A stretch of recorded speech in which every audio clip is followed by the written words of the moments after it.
THI education channel को subscribe करें, like share comment और हाँ बेल आइकॉन को दबाना न भूलें ताकि हमारे सभी वीडियो की जानकारी सबसे पहले आपको मिलती रहे।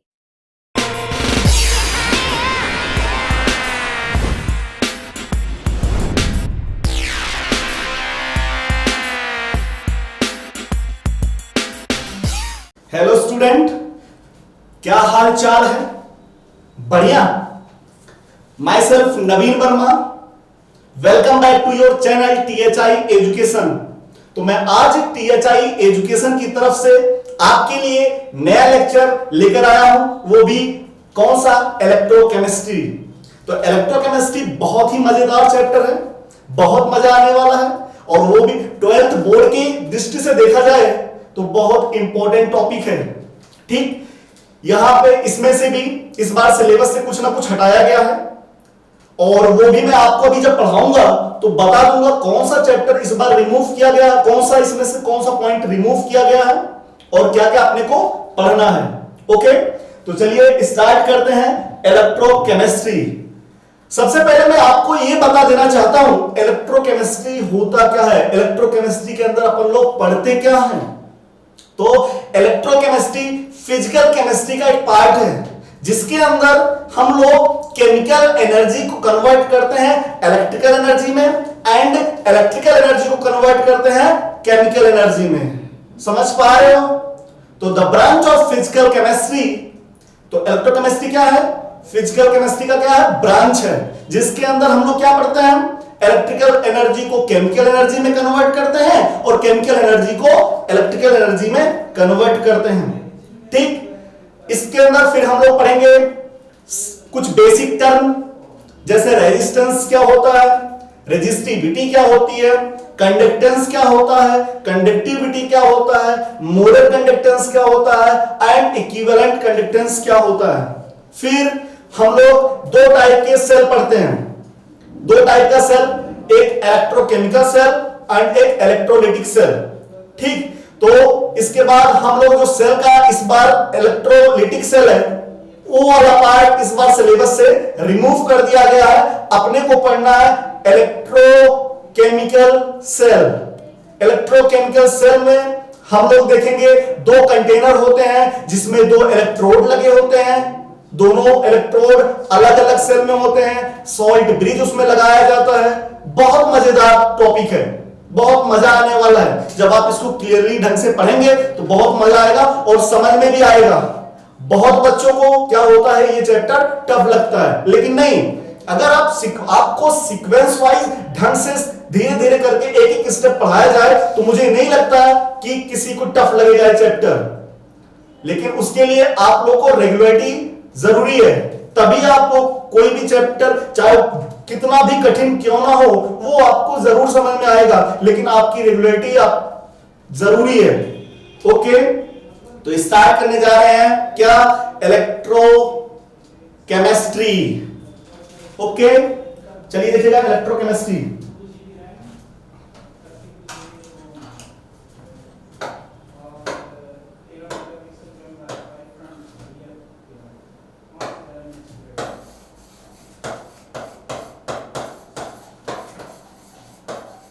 तो अपन लोग पढ़ेंगे इलेक्ट्रोकेमिस्ट्री। क्या इसके अंदर क्या होता है इलेक्ट्रोकेमिस्ट्री? यहां पे बताऊं, the branch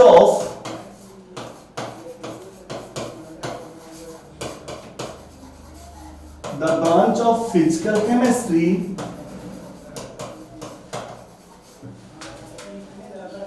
which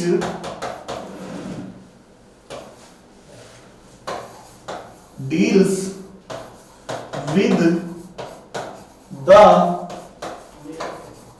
study of to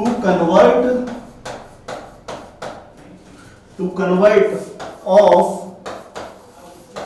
chemical energy into electrical energy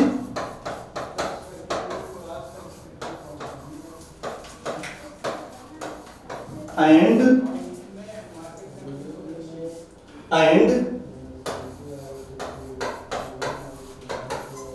electrical energy into chemical energy. तो फिजिकल केमिस्ट्री का वह ब्रांच जिसके अंदर अपन लोग केमिकल एनर्जी को इलेक्ट्रिकल एनर्जी में कन्वर्ट करते हैं एंड इलेक्ट्रिकल एनर्जी को केमिकल एनर्जी में कन्वर्ट करते हैं, क्या कहलाता है? नोन एज इलेक्ट्रो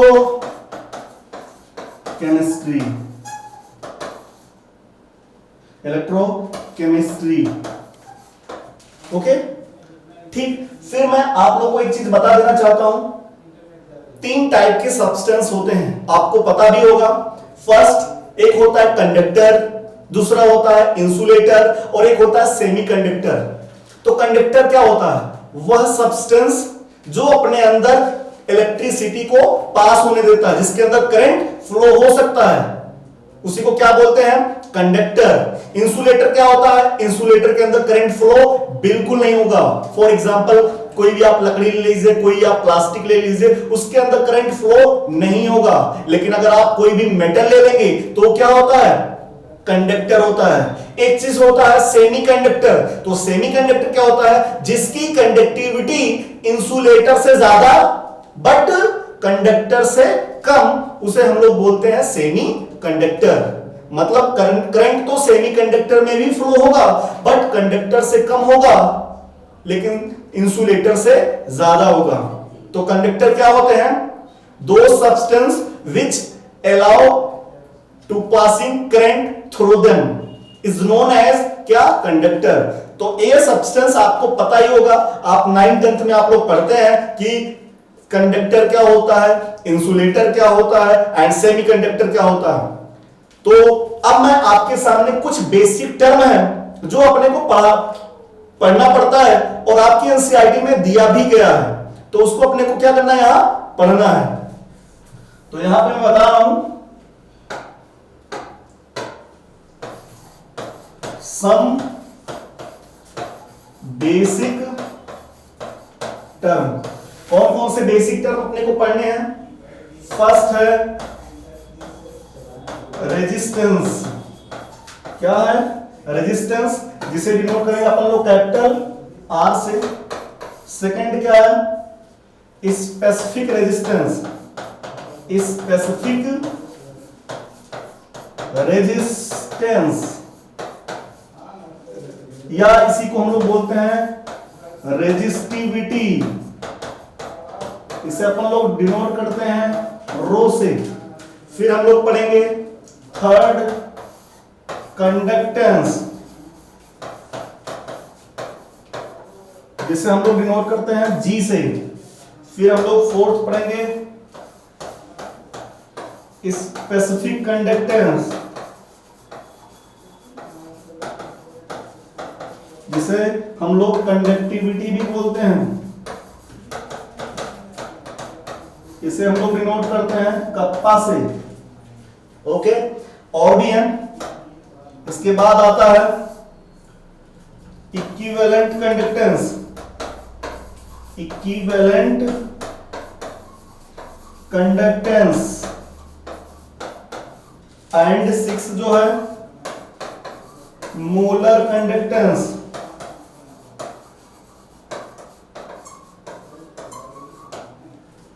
तो ये अपने को पढ़ना होता है। फर्स्ट क्या है? रेजिस्टेंस। सेकंड क्या है? Specific resistance. थर्ड क्या है? कंडक्टेंस। फोर्थ क्या है? स्पेसिफिक कंडक्टेंस एंड फिफ्थ क्या है? इक्विवेलेंट कंडक्टेंस एंड सिक्स क्या है? Molar conductance. इक्विवेलेंट कंडक्टेंस को अपन लोग डिनोट करते हैं लैम्डा EQ से।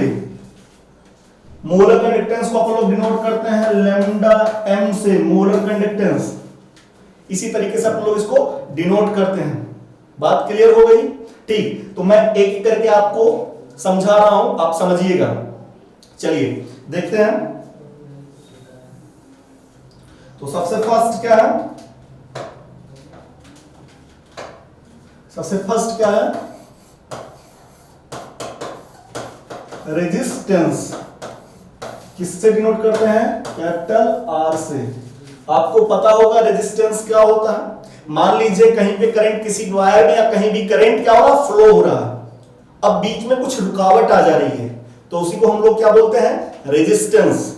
ठीक, आप लोग को 10th क्लास में फिजिक्स में पढ़ाया जाता है ओम्स लॉ, ओम्स लॉ। ठीक, तो ओम्स का नियम क्या बोलता है कि जो करंट होती है वो डायरेक्टली प्रोपोर्शनल टू वोल्टेज, या voltage directly proportional to current, V directly proportional to I। ठीक, फिर उसने एक कांस्टेंट को इसको हटाया, डायरेक्टली प्रोपोर्शनल को हटाया और एक कांस्टेंट लाया, तो क्या आया, V equal to I R। और जहां R क्या है, यहां पे R क्या है, रेजिस्टेंस है। क्या है, रेजिस्टेंस। तो क्या मैं बोल सकता हूं R इक्वल टू क्या होगा formula, V upon I। R equal to होता है V अपान I, जहां V क्या है, वोल्टेज है, जहां V है वोल्टेज एंड I क्या है, I करंट है। R रेजिस्टेंस है, V वोल्टेज है, I करंट है। तो V equal to R equal to V upon I, जिसका यूनिट क्या होता है, R की जो यूनिट है, यूनिट ऑफ R क्या होती है, ओम। क्या होती है, ओम, या आप इसी को ऐसे डिनोट करते हैं, ओम। ठीक, तो ये था सिंपल सा रेजिस्टेंस क्या होता है, V equal to I R, तो R equal to V upon I, voltage upon current. ठीक, मान लीजिए किसी क्वेश्चन में आपको दिया वोल्टेज दिया है, करंट दिया है, आपको रेजिस्टेंस पूछता है, तो क्या आप नहीं निकाल पाएंगे, बिल्कुल निकाल ले जाएंगे, बहुत ही सिंपल सा क्वेश्चन बनेगा, है ना। तो अगला जो है वो अगला अपने को क्या पढ़ना है, रेजिस्टिविटी। क्या,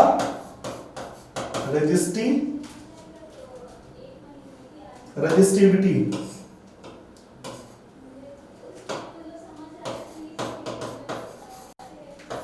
डिनोट करते हैं रो से। ठीक, चलिए देखिएगा रेजिस्टिविटी। तो रेजिस्टिविटी का फॉर्मूले के थ्रू मैं एग्जाम क्वेश्चन इसका डेफिनेशन बताऊंगा। तो जो R इक्वल टू, आपको एक फॉर्मूला पता होगा, R equal to rho L upon A। R equal to होता है रो L अपॉन A। तो क्या मैं यहां पे इसको रो को बोल सकता हूं, रो इक्वल टू क्या होगा, रो इक्वल टू क्या होगा, R A बाई L। ठीक, देखिएगा क्या होगा, मैं इसको अच्छे से एक्सप्लेन कर रहा हूं। मैंने एक कंटेनर लिया, एक कंटेनर लिया और इस कंटेनर के अंदर दो मैंने इलेक्ट्रोड लगा दिया।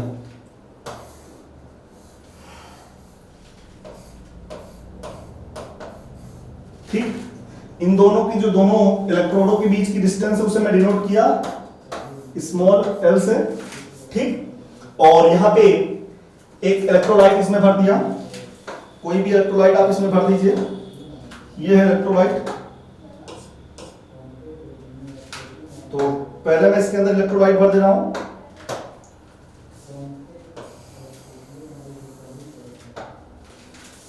ठीक,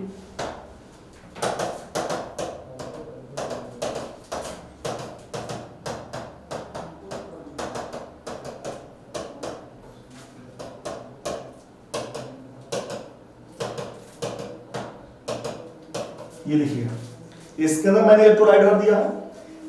इन दोनों के अंदर ये जो एरिया है, क्रॉस सेक्शन एरिया, इलेक्ट्रोड का क्रॉस सेक्शन एरिया, मतलब जो इलेक्ट्रोलाइट में डूबा हुआ है उसको मैंने क्या रिप्रेजेंट किया, इस ए से, वही उसका क्या है, एरिया है। ये इसका क्या है, एरिया। ठीक, इसकी लेंथ, दोनों यल क्या है, दोनों के बीच की डिस्टेंस, ए क्या है, क्रॉस सेक्शन एरिया। तो मैं यहां पे बता दे रहा हूं, एल इक्वल टू क्या है, लेंथ या डिस्टेंस, आप बोल सकते हैं लेंथ या डिस्टेंस बिटवीन टू इलेक्ट्रोड, दोनों इलेक्ट्रोड के बीच के डिस्टेंस है। और अगला देखिएगा,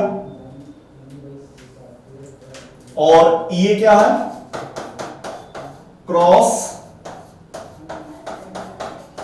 section area of dipped electrode, जो इलेक्ट्रोड डूबा हुआ है, जितना डूबा हुआ है उसी का क्रॉस सेक्शन एरिया लिया है। ठीक, अब देखिएगा फॉर्मूला क्या होता है, rho equal to R A by L. अच्छा देखिएगा, अगर मैं एरिया को 1 सेंटीमीटर स्क्वायर कर दूं, कितना 1 सेंटीमीटर स्क्वायर, इसका डिफिनेशन बताने जा रहा हूं। तो if area equal to 1 centimetre square and length भी मैंने कितना कर दिया, लेंथ भी 1 सेंटीमीटर कर दिया,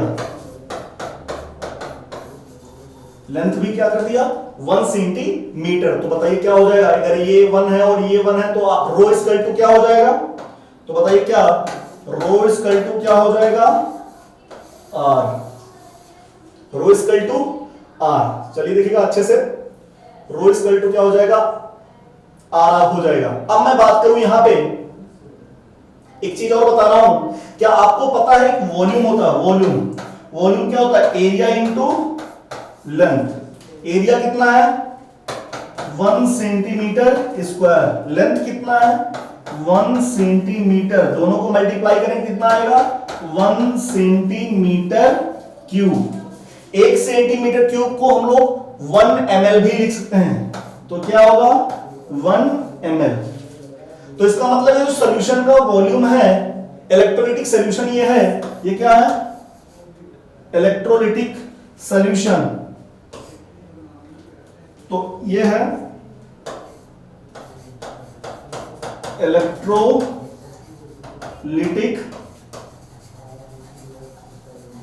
इलेक्ट्रोलिटिक सॉल्यूशन। अब बताइए क्या इलेक्ट्रोलिटिक सॉल्यूशन का वॉल्यूम मैंने कितना ले लिया है 1 ml। तो क्या अगर इलेक्ट्रोलिटिक सॉल्यूशन का वॉल्यूम 1 ml ले लिया जाए तो उसके अंदर जो रेजिस्टेंस होगा उसी को हम लोग क्या बोलते हैं, रेजिस्टिविटी। समझ पा रहे हैं? तो मैं इसको ऐसे लिख सकता हूं, इन्वर्टेड कामा के अंदर लिख रहा हूं, रेजिस्टेंस प्रोड्यूस्ड, जो रेजिस्टेंस प्रोड्यूस्ड हो रहा है किसमें, इन 1 ml electrolytic solution, 1 ml electrolytic solution में जो रेजिस्टेंस जनरेट हो रहा, जो रेजिस्टेंस आ रही है उसी को हम लोग क्या बोलते हैं, इज नोन एज रेजिस्टिविटी। उसी को हम लोग क्या बोलते हैं, रेजिस्टिविटी। ठीक, 1 ml सॉल्यूशन के अंदर जो रेजिस्टेंस होगा उसी को हम लोग बोलते हैं रेजिस्टिविटी। चलिए हम लोग देखते हैं रेजिस्टिविटी की यूनिट। तो इसकी हम लोग देखेंगे यूनिट, तो यूनिट ऑफ रो, रो का यूनिट बताओ, रो का फॉर्मूला क्या हुआ था, आर ए बाई एल। आर की यूनिट क्या है ओम, ए की यूनिट मीटर भी ले सकते हैं और सेंटीमीटर भी ले सकते हैं। मान लीजिए अभी मैं मीटर ले लिया, क्या ले लिया मीटर, तो ओम मीटर स्क्वायर, इसका मीटर स्क्वायर होगा अपॉन मीटर, मीटर से मीटर कैंसिल, तो क्या हो गया यूनिट क्या हो गया ओम मीटर या ohm centimetre, centimetre square upon centimetre, centimetre से सेंटीमीटर कैंसिल, तो ऊपर की तरफ क्या बच जाएगा सेंटीमीटर। तो जो रो की यूनिट होती है वो ओम मीटर होती है या ओम सेंटीमीटर। तो क्या इसको इस तरीके से भी लिखा जा सकता है ओम मीटर या ओम सेंटीमीटर। समझ पा रहे हैं? तो ये क्या हुआ रेजिस्टिविटी। मैंने आपके सामने रेजिस्टिविटी पढ़ाया, क्या आपको रेजिस्टिविटी क्लियर हुआ? बिल्कुल, चलिए अच्छी बात है। अब मैं अगला बेसिक टर्म है कंडक्टेंस। क्या है कंडक्टेंस?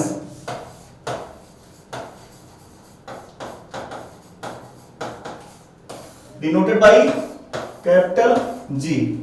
क्या होता है? कुछ नहीं, रेजिस्टेंस का रेसिप्रोकल कंडक्टेंस कहलाता है। तो क्या लिखूंगा reciprocal of resistance is called as क्या? Conductance is called as G. G से डिनोट करते हैं। तो रेजिस्टेंस का जो रेसिप्रोकल होगा उसे क्या बोलते हैं? जी। क्या जी इक्वल टू लिखा जा सकता है 1/r? रेजिस्टेंस का उल्टा क्या कहलाता है? जी। सही है। तो बताओ रेजिस्टेंस का फॉर्मूला आपको पता है क्या? रेजिस्टेंस होता है V/I। तो क्या जी इक्वल टू होगा I/V? एक तो फॉर्मूला ये बन सकता है। और अभी आप रेजिस्टेंस के फॉर्मूले में आप लोग देखे थे कि R जो होता है रो L बाई ए होता है, rho L by A, rho L by A. अभी as we know that R equal to होता है रो L बाई ए। तो बताइए क्या जी का फॉर्मूला क्या होगा? आगे 1/r मतलब 1/रो इंटू L। सही है। ऊपर की तरफ क्या जाएगा? A। तो ये जी का एक फॉर्मूला और बन गया। ओके, चलिए अब मैं बात करूं तो जी इसकी यूनिट क्या होगी? जी की यूनिट क्या होगी? यूनिट ऑफ जी। बताइए आर की यूनिट क्या होती है? ओम। तो क्या ओम का रेसिप्रोकल होगा? मतलब उसी का उल्टा। तो ओम का उल्टा क्या होगा? महो। क्या? महो। ओम का उल्टा महो, या इसको हम लोग बोलेंगे ओम इनवर्स। तो इसकी यूनिट जी की यूनिट महो भी लिख सकते हैं या ओम इनवर्स लिख सकते हैं, या आप इसको ऐसे भी लगा सकते हैं। ये है किसकी यूनिट? जी की यूनिट। जी क्या होता है? कंडक्टेंस होता है। कंडक्टेंस क्या होता है? रेजिस्टेंस का रेसिप्रोकल होता है। मतलब जी इक्वल टू 1/r। बात क्लियर हो गई? ठीक। चलिए अगला है कौन सा? कंडक्टेंस।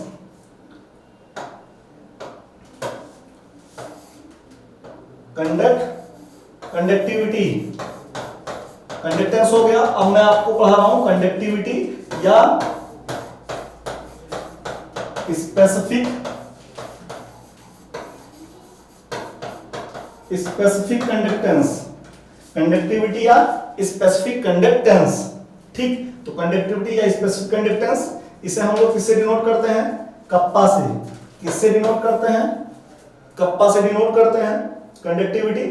चलिए देखिए कप्पा क्या होता है। कप्पा जो होता है वो रेजिस्टिविटी का रेसिप्रोकल होता है। किसका? रेजिस्टिविटी का। तो it is a reciprocal of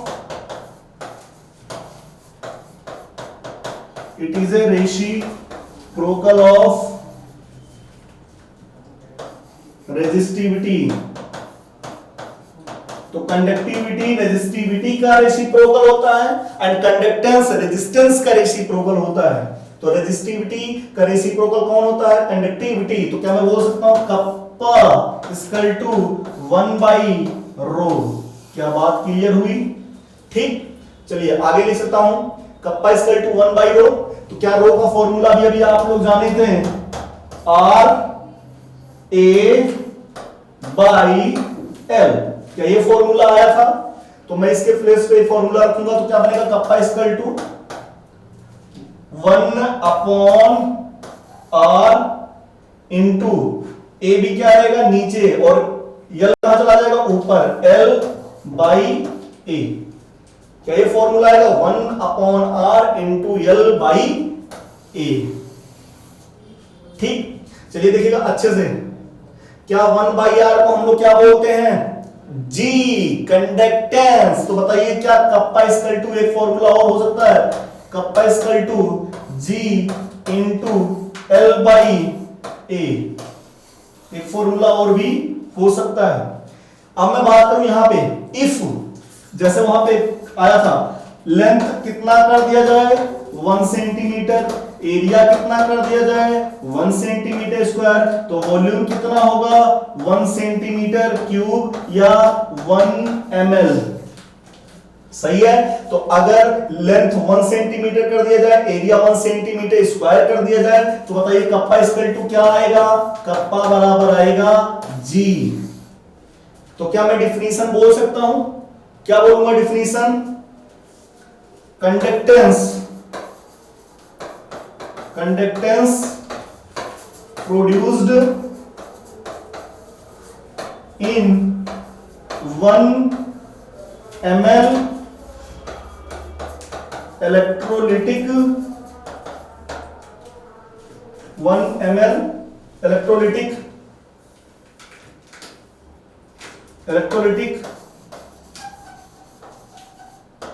solution.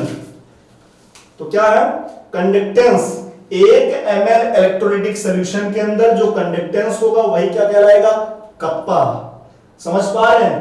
इन दोनों को 1 कर दिया, इसका मतलब यहां पे वॉल्यूम भी 1 ml है, तो जब 1 ml होगा तो जो कंडक्टेंस होगा वही कंडक्टिविटी कहलाएगा। ओके, यहां पे एक बात और मैं आपको बता देना चाहता हूं, ये जो L/A है इसी को हम लोग बोलते हैं सेल कांस्टेंट। जो सेल की कांस्टेंट होती है, एक फिक्स वैल्यू होता है, वो हमेशा कभी बदलता नहीं है। हर सेल के लिए एक कांस्टेंट होता है, वैल्यू होता है, उसी को हम लोग क्या बोलते हैं? L/A को अपन लोग क्या बोलते हैं? तो जहां वेयर L इक्वल टू क्या है? Cell constant. तो L/A को अपन लोग बोलते हैं सेल कांस्टेंट। किससे डिनोट करते हैं? G स्टार से। किससे? G स्टार से। तो बताइए कप्पा का एक फॉर्मूला क्या आया? G into G star, G star. तो कप्पा इक्वल टू क्या आएगा? G into G star, G star. इतनी बात क्लियर हो रही है? तो क्या कप्पा का पहला फॉर्मूला, कप्पा जो होता है कंडक्टिविटी जो होता है वो रेजिस्टिविटी का रेसिप्रोकल होता है, मतलब कप्पा इक्वल टू होगा 1/ρ। सेकेंड फॉर्मूला होगा रो जो होता है RA/L होता है, तो कप्पा क्या हो जाएगा? 1/R into L/A। 1/R को मैं लिख सकता हूं G और L/A को मैं लिख सकता हूं G स्टार। तो कप्पा जो होगा वो होगा G इंटू G स्टार। क्या इतनी बात क्लियर हुई? ठीक, अब मैं देखना आपको बताने जा रहा हूं कि कप्पा की यूनिट क्या होती है। तो चलिए इसकी यूनिट जान लेते हैं। तो यूनिट ऑफ कप्पा की यूनिट, पप्पा नहीं कप्पा। चलिए कप्पा की यूनिट देखेंगे तो कप्पा क्या होता है? 1/ρ, यही होता है। रो की यूनिट क्या थी? रो का ओम मीटर। क्या था? ओम मीटर। ओम मीटर या ओम सेंटीमीटर। ठीक, तो ओम मीटर का अपन लोग उल्टा करना है, तो यहां पे क्या होगा? इसका यूनिट क्या होगा? इसकी यूनिट क्या होगा? ओम इनवर्स और मीटर भी इनवर्स, या ओम इनवर्स सेंटीमीटर इनवर्स। ये यूनिट ये हो गया। दूसरा हम लोग क्या इसको ओम इनवर्स को महो भी बोलते हैं, तो क्या बोलेंगे? महो मीटर इनवर्स या महो सेंटीमीटर इनवर्स। ठीक, महो को हम लोग एक यूनिट और एक नाम से बोलते हैं साइमन। क्या? साइमन। तो तीसरा इसको हम लोग ऐसे लिख सकते हैं साइमन मीटर इनवर्स या साइमन सेंटीमीटर इनवर्स। तो साइमन मीटर इनवर्स या साइमन सेंटीमीटर इनवर्स। क्या इतनी बात क्लियर हुई? अरे बोलो, क्या मैं ऐसे भी लिख सकता हूं? चौथा, ओम को ओम इनवर्स मीटर इनवर्स या ओम इनवर्स सेंटीमीटर इनवर्स। तो जो भी यूनिट आपको पसंद है आप अपना चॉइस कर लीजिएगा, वही लिखिएगा। ठीक, अगर आपको बोर्ड में ऐसे आता है कि आप कंडक्टिविटी के बारे में एक्सप्लेन करिए, 2 नंबर का है, तो आप अच्छे से जिस हिसाब से नंबर दिया जाए उसी हिसाब से आप सवाल लिखिएगा। ये नहीं कि 1 नंबर का है क्वेश्चन, कितने नंबर का? 1 नंबर का है और आपको पता है उसके बारे में पूरा नॉलेज है तो आप गाथा लिख डाल रहे हैं। नहीं, जितने वर्ड का क्वेश्चन पूछे उतने में ही आप उत्तर देंगे। अगर आपका 5 नंबर का क्वेश्चन है, सबसे बड़ा क्वेश्चन है, लॉन्ग आंसर है, तो ये नहीं कि उसको एक लाइन में सलटा दें। नहीं, तो जितने नंबर का क्वेश्चन रहे उसी हिसाब से आप उसका आंसर देंगे। ठीक, कुछ बच्चों को क्या होता है कि जो क्वेश्चन आ रहा होता है उस पर एकदम बढ़िया सा गाथा लिखते हैं, वो एक ही नंबर का क्वेश्चन है तो तब भी डालते, कहते हैं मेरे को आ रहा है। नहीं, जब एक नंबर का क्वेश्चन है तो आप उसको थोड़ा सा लिखिए ना यार, समझ पा रहे हो। चलिए फिर आगे क्या है, molar conductance and equivalent conductance. Molar conductance and equivalent conductance, तो ये आपके लिए डेमो है इलेक्ट्रोकेमिस्ट्री का। मैं हर चैप्टर का थोड़ा थोड़ा करके आपको इंट्रोड्यूस करा रहा हूं डेमो लेक्चर के द्वारा। तो जब आपका लाइव क्लास स्टार्ट होगा जो कि 15 सितंबर से स्टार्ट होने वाला है, तो जब मैं आपके सामने लाइव क्लास लेकर आऊंगा तो वहां पे अच्छे से मजे से एक्सप्लेन करूंगा आपको। ये नहीं कि जो पढ़ा दिया वो तो पढ़ाऊंगा ही पढ़ाऊंगा, लेकिन आपके एनसीईआरटी में जो भी आपका सिलेबस इस बार दिया गया है वो अच्छे से क्लियर हो जाएगी लाइव क्लास में। आप मेरे से आप जो भी डाउट रहेगा वो क्लियर भी कर सकते हो उसी समय। ठीक, क्या क्या पढ़ना है मैं आपको एक बार फिर से बता दे रहा हूं। ये तो बेसिक चीजें थी, इक्विवेलेंट कंडक्टेंस, मोलर कंडक्टेंस, इसके बाद पढ़ना ही पढ़ना है। फिर इसके बाद मैं आप लोग को बताऊंगा इक्विवेलेंट कंडक्टेंस और मोलर कंडक्टेंस में रिलेशन बताऊंगा। फिर मैं इसके बाद आप लोग को बताऊंगा इक्विवेलेंट कंडक्टेंस को कौन कौन से फैक्टर अफेक्ट करते हैं। उसमें जैसे नेचर ऑफ इलेक्ट्रोलाइट हो जाएगा, inter ionic force of attraction हो जाएगा, उसमें विस्कोसिटी हो जाएगा, उसमें कंसंट्रेशन हो जाएगा, उसमें डाइल्यूशन हो जाएगा, ठीक, उसमें टेम्परेचर हो जाएगा। ये सब फैक्टर जो होते हैं कंडक्टेंस को, कंडक्टिविटी को अफेक्ट करते हैं। कोई कंडक्टेंस को बढ़ा देता है, कोई घटा देता है। फिर इसके बाद हम लोग इनफाइनाइट पे मोलर कंडक्टेंस निकालेंगे और इक्विवेलेंट कंडक्टेंस निकालेंगे स्ट्रॉन्ग इलेक्ट्रोलाइट और वीक इलेक्ट्रोलाइट के लिए। तो वीक और स्ट्रॉन्ग इलेक्ट्रोलाइट भी मैं आपको बता दूंगा उससे पहले क्या होता है स्ट्रॉन्ग इलेक्ट्रोलाइट और क्या होता है वीक इलेक्ट्रोलाइट। तो जब मैं मोलर कंडक्टेंस निकालूंगा इनफाइनाइट डाइल्यूशन में, तो दो साइंटिस्ट दो अलग अलग थे। फर्स्ट रूल आता है Debye हकल and Saigal equation and second आता है कोलेराउस लॉ। कोलेराउस लॉ, इसके बाद हम लोग पढ़ेंगे कोलेराउस लॉ का एप्लीकेशन, जिसमें हम लोग बहुत सारी चीजें अल्फा जानेंगे, सॉल्युबिलिटी जानेंगे, ये सब चीजें जो आपके एनसीईआरटी में दिया वो सब पढ़ेंगे। ठीक, फिर सेकंड पार्ट इलेक्ट्रोकेमिस्ट्री का आता है सेल। सेल क्या होता है, कितने टाइप का सेल होता है। अभी अभी थोड़ी देर पहले मैंने आप लोग को बताया सेल दो टाइप का होता है, electrochemical cell and electrolytic cell. Electrochemical cell दो अलग अलग कंटेनर में इलेक्ट्रोड लेते हैं, उसमें हम लोग सॉल्ट ब्रिज लेते हैं। फिर मैं आप लोग को बताऊंगा उसका रिप्रेजेंटेशन कैसे करते हैं। फिर दोनों एनोड पे कैसा रिएक्शन चल रहा है, कैथोड पे कौन सा रिएक्शन चल रहा है, दोनों को मिला के नेट रिएक्शन लिखना सिखाऊंगा। फिर मैं आप लोग को इलेक्ट्रोड पोटेंशियल के बारे में बताऊंगा, जिसमें standard SRP, standard reduction potential and standard oxidation potential के बारे में बताऊंगा। फिर मैं आप लोग को बताऊंगा इलेक्ट्रोकेमिकल सीरीज के बारे में बताऊंगा। फिर इलेक्ट्रोकेमिकल सीरीज के कुछ एप्लीकेशन होते हैं, कौन किसको ऑक्सीडाइज करेगा, कौन किसको रिड्यूस करेगा, कौन बेस्ट ऑक्सीडाइजिंग एजेंट है, कौन बेस्ट रिड्यूसिंग एजेंट है, ये सब सारी चीजें पढ़ेंगे। फिर आता है Nernst equation. Nernst equation E cell is equal to E naught cell minus 0.0591 upon n log product की कंसंट्रेशन अपॉन रिएक्टेंट की कंसंट्रेशन, ये होता है कौन, नस्ट इक्वेशन। फिर नस्ट इक्वेशन के एप्लीकेशन, उसमें हम लोग रिड्यूसिंग पोटेंशियल निकालेंगे, ऑक्सीडेशन पोटेंशियल निकालेंगे और उसमें गिब्स एनर्जी निकालेंगे, सेल कांस्टेंट निकालेंगे, केसी निकालेंगे, इक्विलिब्रियम कांस्टेंट निकालेंगे। ये सब उसके एप्लीकेशन हम लोग पढ़ेंगे। ठीक, इसके बाद और इसके पिछले साल क्या पढ़ाया जाता था, और भी चीजें पढ़ाई जाती थी क्योंकि एनसीईआरटी में दिया है। जैसे हम लोग फिर इसके बाद पढ़ाते थे इलेक्ट्रोलाइटिक सेल। इलेक्ट्रोलाइटिक सेल में दो चीजें बताया जाता था, एक चीज है qualitative aspect and quantitative aspect. उसके दो ही उद्देश्य होते हैं इलेक्ट्रोलाइटिक सेल के, कि क्वालिटेटिव मतलब कौन सा प्रोडक्ट बनेगा, कहां पे कैथोड पे कौन सा प्रोडक्ट बनेगा और एनोड पे कौन सा प्रोडक्ट बनेगा। क्वांटिटेटिव एस्पेक्ट में हम लोग क्या पढ़ते थे, कितना प्रोडक्ट बनता है, और वो कौन बताता था, फैराडे लॉ। तो फैराडे का दो लॉ है, सीरियल वाइज से सीक्वेंस वाइज को बता रहा हूं। फिर इसके बाद फैराडे का दो नियम था, उसमें एक नियम था W equal to E upon 96,500 into IT, वो था। फिर दूसरा जो उसका नियम था W directly proportional to Q, E1 upon E2 equal to W upon W, जो भी है W1 अपॉन W2। तो ये था सेकंड फॉर्मूला, सेकंड, उसके दो ही नियम थे। फिर इसके बाद हम लोग पढ़ते हैं battery, first primary and secondary, जिसमें बहुत सारे बैटरी हम लोग पढ़ते थे। ड्राई सेल पढ़ते थे, लेड स्टोरेज बैटरी पढ़ते थे, निकल सेल जो भी एक आप लोग पढ़ते थे। इसके बाद निकल कैडमियम बैटरी, फिर हम लोग पढ़ते थे हाइड्रोफ्यूल सेल, और इसके बाद हम लोग पढ़ते थे कोरोजन। ये सब पूरे इलेक्ट्रोकेमिस्ट्री का पार्ट था।